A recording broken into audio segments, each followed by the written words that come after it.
মদিনাতে কান্দে নবী উম্মতের মায়ায়, মদিনাতে কান্দে নবী উম্মতের মায়ায়, ছেড়ে দে নৌকা মাঝি যাব মদিনায়, ছেড়ে দে নৌকা মাঝি।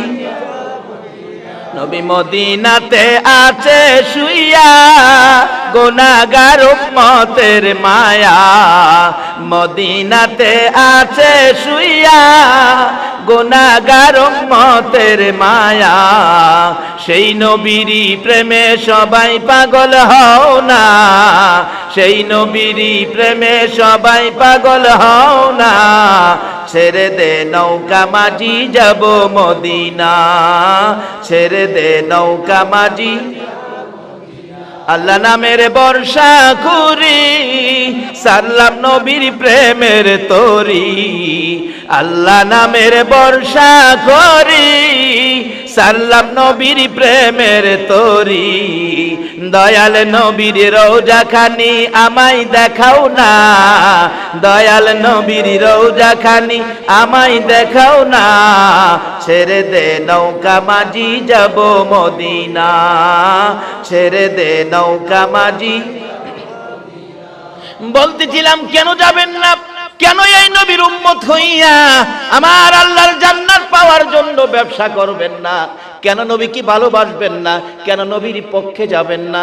আমার আল্লাহ যদি এক নবীর ভালোবাসায় এত কিছু করতে পারে, এই নবীর উম্মত হইয়া নবীর পছন্দের রাস্তায় যাওয়া, বলুন আমাদের দরকার আছে কিনা?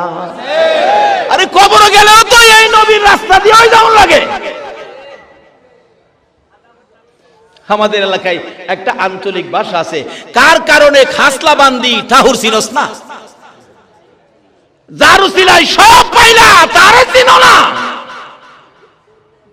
সর্বপ্রথম কবরের বিপদে আগে পরিচয় দিতে হবে নবীর, নবীর পরিচয় ব্যতীত কোন পরিচয়ের রেহাই নাই, কোন পরিচয়ে রেহাই হবে না।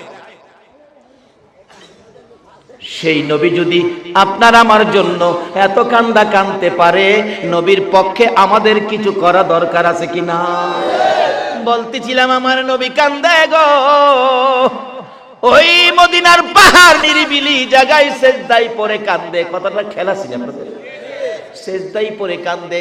মসজিদে নববীর মুসল্লিরা তালাশে বেরিয়ে গেল, মদিনার মহিলারা পর্যন্ত নবীর ভালোবাসায় নবীর পাগল হইয়া গো, মদিনার ইতিহাস লেখে রান্না বাড়া বন্ধ হয়ে গেছে, কেউ রান্নাঘরে যায় না, শুধু কান্দে মহিলারা, একজনের গলায় আরেকজনে ধরে। খবর পাইছস নি আমরার নূরের নবী বলে মদিনায় পাওয়া যায় না। এমনকি মদিনার মহিলারা বললেন, আমাদের কুলের বাচ্চাগুলোকে দুধ খাওয়াইতে চাইলে মা স্তনে বাচ্চাকে দুধ খাওয়াবেন চেষ্টা করে, বাচ্চারা স্তনে মুখ লাগায় না, মায়ের মুখের দিকে তাকাইয়া চোখের পানি ছাড়ে, মাঝে মাঝে ঠোঁট দুইটা নাড়ে, কি যেন বলবেন, মা চিৎকার মেরে ডাকে, রে বাবারা বুঝিছি রে, কি প্রশ্ন করবি, এটাই বুঝি প্রশ্ন করবি, মা গো আমরা দুধ খাবো না গো মা, যতক্ষণ পর্যন্ত রাসূলের খবর না দিবা। মার কোলের শিশুরা পর্যন্ত ওই দিন মদিনায় নবী হারা হইয়া স্তনে মুখ লাগায়। একটা দিন পার হয়ে গেল, সারা দিন কারো চুলায় আগুন নাই, শুধুমাত্র পাগল পাগল হইয়া গো মদিনার নবীর উম্মত গুলো ঘুরতেছিল। এবার কে দেখবে গো? খাতুনে জান্নাত মা ফাতেমার কান্না। মা ফাতেমা দরজাটা বন্ধ করে গো, এতি বাবার ব্যথায় ফাতেমা কাঁদে। এবার কে দেখবে? হাসাইন আর হুসাইনের কান্না। দুই ভাই গলাগলি করে কাঁদতে, না না গো কেমনে আমরা দুই ভাইরে বুইলা গেলা গো না। যে হাসাইন আর হুসাইনের প্রতি আমার নবীর কত মহব্বত, কত ভালোবাসা ছিল। আমার নবী 3 দিন পেটের খিদা লইয়া খাতুনে জান্নাত ফাতেমাতুজ জাহরার বাড়ির দিকে যাচ্ছে। ফাতেমার ঘরে কিছু খাবার খাবে, আমার নবীর এটাই যেন ইচ্ছা। দরজায় আওয়াজ দিলেন, মা ফাতেমা কান্নার কণ্ঠে জবাব দিল। ফাতেমা ডাকতেছে, বাবা আসছেন। হ মা, দরজা খোলো। দরজা খুললে খাতুনে জান্নাত ফাতেমাতুজ জাহরা চোখের পানি মুছতেছে। ফাতেমা গো কেন গো মা চোখের পানি মুছতে কাঁদতেছো? ফাতেমা ডাকতেছে, বাবা গো আজকে 3টা দিন পার হয়ে গেছে গো, ফাতেমার চুলায় আগুন জ্বলে। নানা গো কইয়া তোমার 2 নাতি কাঁদতেছে, পেটের খিদা লইয়া গো বাবা, তোমার আদরের 2 নাতি ঘরের বাহিরে যায় কাঁদতেছে। আমার নবী নাতির কষ্টের কথা শুনে নিজের খিদার কথা রাসূল ভুলে গেছে। যাইয়া দেখে 2 জন গলাগুলি করে কান্দে, মা 3 দিন হলো রে ভাই খাবার দিতে পারলো না, চলো আমরা 2 ভাই আমরা নানার বাড়িতে চলে যাই, আমরা নানার বাড়ি যাব, মা খাবার দিতে পারে না। আমার নবী এই কথাটা শুনে আর নবী দেরি করলেন না, এখান থেকে বেরিয়ে আসলেন। বেরিয়ে গেলেন কোথায়? রুজি রোজগারের ব্যবস্থা করা যায়। বাবারা গো, রুজি রোজগার করে খাবেন, হারাম খায়েন না, কষ্ট করে পরিশ্রম করে খাবেন। আমার নবী নিজেও পরিশ্রম করেছে, অবৈধ লাইনে পয়সা রোজগার করবেন না, হালাল খাবেন। হালাল ব্যক্তিকে আমার নবী সুপারিশ করে জান্নাতে নেবে। নবী নিজে একটা ইহুদির খেজুরের বাগানের পাশে গিয়ে ডাকতেছে, ইহুদি তোমার খেজুরের বাগানে কাজের লোক রাখবা? ইহুদি কয়, চেহারা দেখে হায় হায় আপনার এত সুন্দর চেহারা, মনে হয় ভালো মানুষের সন্তান, ভদ্রলোকের সন্তান হবেন, বংশধারী লোক, মনে কোনোদিন কাজ কাম করেন নাই, আপনি কি পারবেন কাজ করতে? রাসূল কয়, হ্যাঁ পারবো। কি কাজ দিয়েছে? কিতাব লেখে মাটির কুয়ার থেকে পানি উঠাইয়া খেজুর গাছের গুড়ি দিব। আমাদের দেশের লোকেরা মরুভূমির দেশে যায়া এরকম পানি দেয় না গাছের গোড়া গোড়ায়, এই চাকরিটা রাসূল নিয়েছে। আশিকে রাসূল, আশিকে ওলির দেশের মানুষ, এই কাজটা তো আমার রাসূলও করেছিল, যে কাজের দায়িত্ব নিয়ে তোমরা যাও। নবীজি পানি উঠাবেন, মাইনা কি দিবেন? ইহুদি বললেন, 1 বালতি পানি উঠাইলে 3টা করে খেজুর দিব। নবীজি 8 বালতি পানি উঠাইছেন হাসাইন হুসাইনের ব্যথায়। 8 বালতি পানি উঠাইয়া 9 বালতির জন্য বালতিটা নিচে ছাইরা টান দিলে রশি ছিঁড়া বালতি পড়ে গেছে।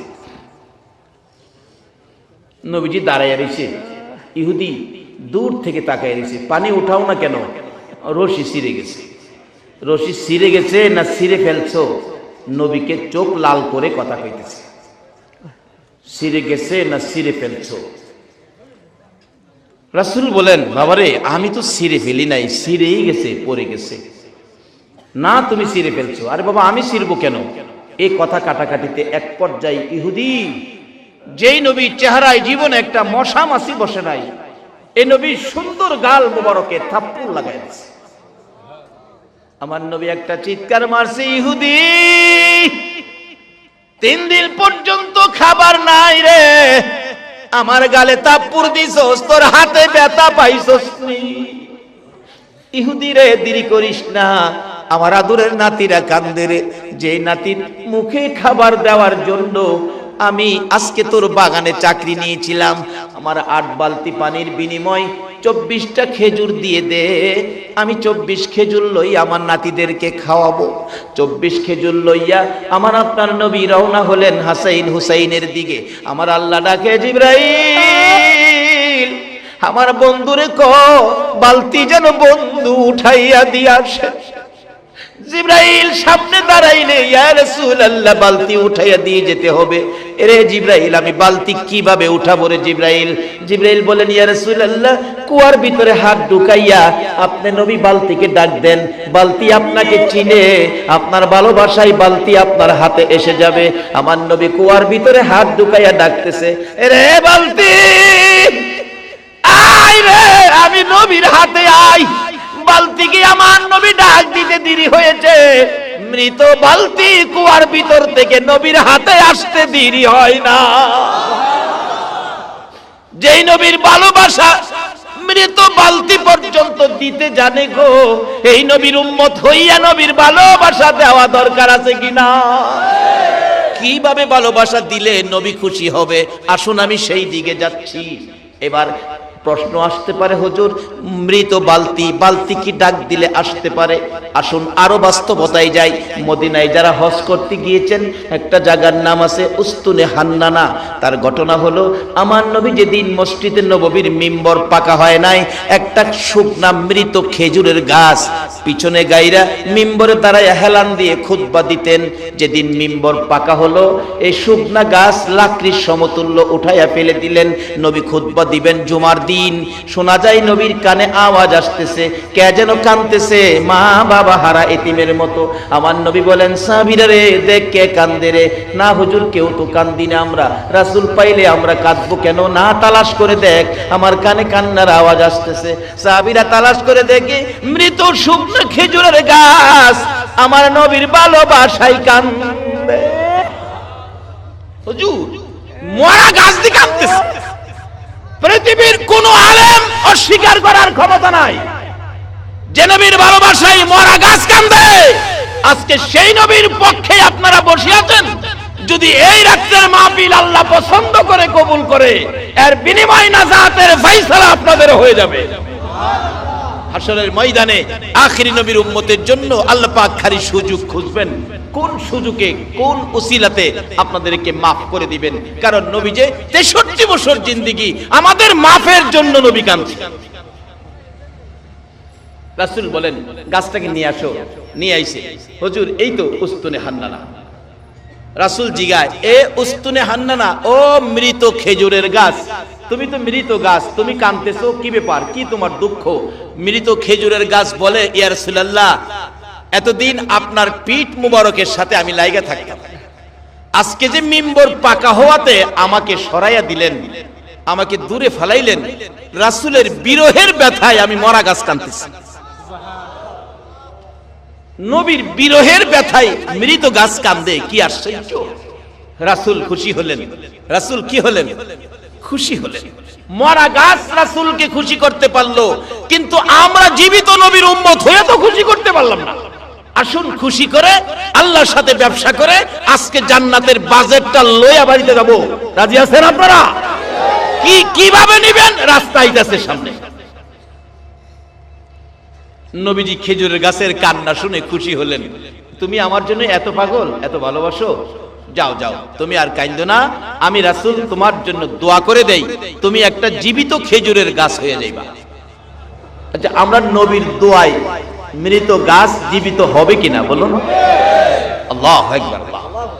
ডাকতেছে, ও মৃত খেজুরের গাছ, আমি দোয়া করি জীবিত একটা খেজুরের গাছ হয়ে যাইবা। উস্তুনে হান্নানা, মরা খেজুরের গাছ কয়, হুজুর আমি এই দোয়া চাই না। এই চাই না কইস না, কিয়ামত পর্যন্ত হায়াত পাইবি রাসূলের দোয়ার বরকতে। না হুজুর এই দোয়া চাই না। আরে চাই না কইস না, তোর মধ্যে 12 মাস খেজুর থাকবো, সিজন না, সবসময় খেজুর, আমি নবীর দোয়ার বরকতে। হুজুর এটাও চাই না। এই শুন, তোর গাছের খেজুরে এত বরকত হবে, একটা গাছের খেজুর সমস্ত পৃথিবীর উম্মতেরা কিয়ামত পর্যন্ত খাইবো, কিন্তু কমাইতে পারতো না। যতই খাক খালি বাড়বো। নবীর দোয়ার মধ্যে এই বরকত আছে কিনা? হায় হায়, কি যে বরকত আছে, এটা আলোচনা করতে গেলে যাইবো গা সারা রাত। ডাকতেছে, দোয়াটা মাইনা নে। খেজুরের গাছকে, হুজুর সারা পৃথিবীর উম্মতের খেজুর খাওয়াইতাম, এই দোয়াও চাই না। তা তুই কোনটা চাস ক? হুজুর আমি চাই আপনি নবী যেই জান্নাতে থাকবেন গো নবী, যে জান্নাতের বিছানার মধ্যে আপনি শুয়ে ঘুমাবেন, ওই জান্নাতের বিছানাটার পাশে আমি একটা খেজুরের গাছ হইয়া সব সময় আপনি নবীকে দেখতে চাই। আমার নবী ডাকতেছেন, সাহাবীরা রে, উস্তুনে হান্নানাকে মাটির নিচে দাফন করে দে।